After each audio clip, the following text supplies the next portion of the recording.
Right, so the next step in the Tasbih block is chapter 58, Al-Mujadilah, and it begins with, and I'm afraid this is slightly controversial, but I mean this is the interpretation which seems to fit.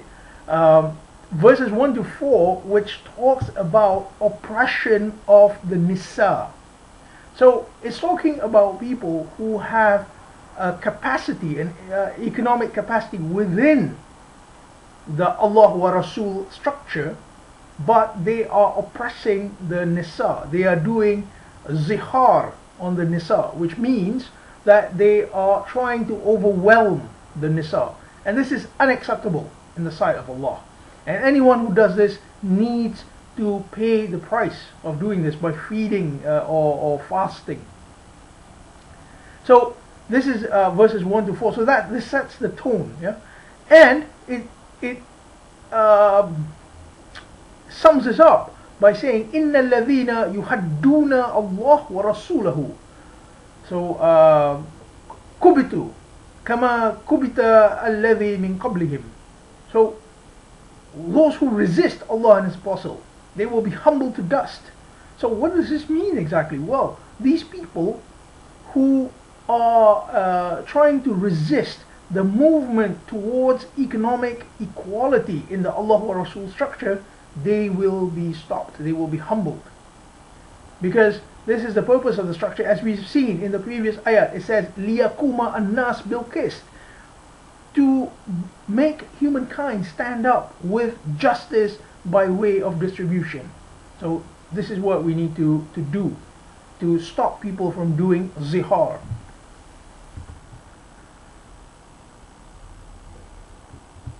And the first call is in verse 9, which says, O ye who have believed. It's now talking about this this system which we just described.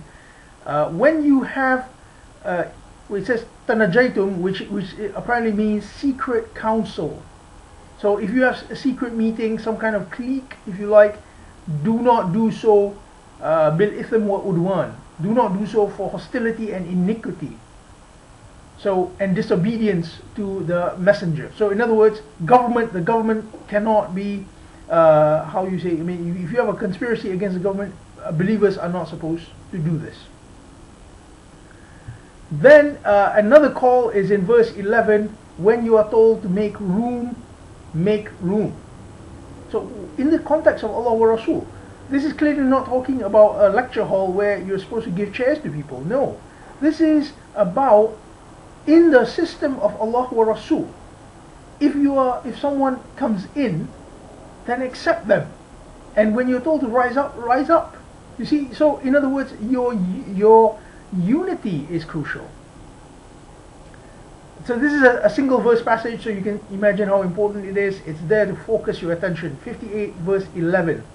58 verse 12, it's now telling us, it's now talking about consulting ar-Rasul.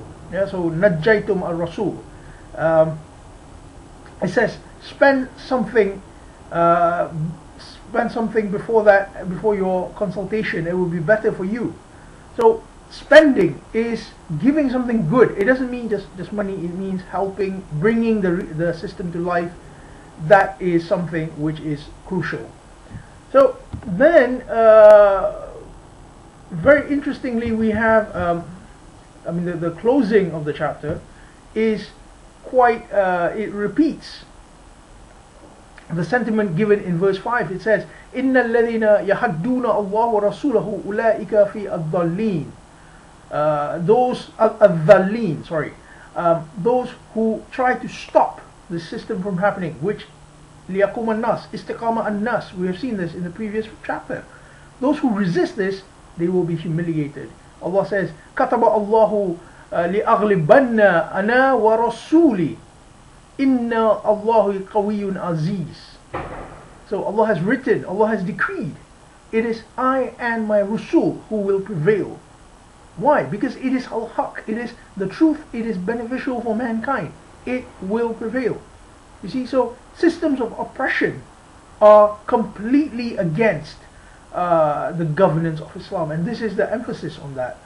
So it ends by talking about how those who believe cannot love those who resist the system of truth, and the reason is faith is written in their hearts. So this closes off chapter 58. I hope it's not been too short, but inshallah we will add on to this in the future. Let's move on to chapter 59.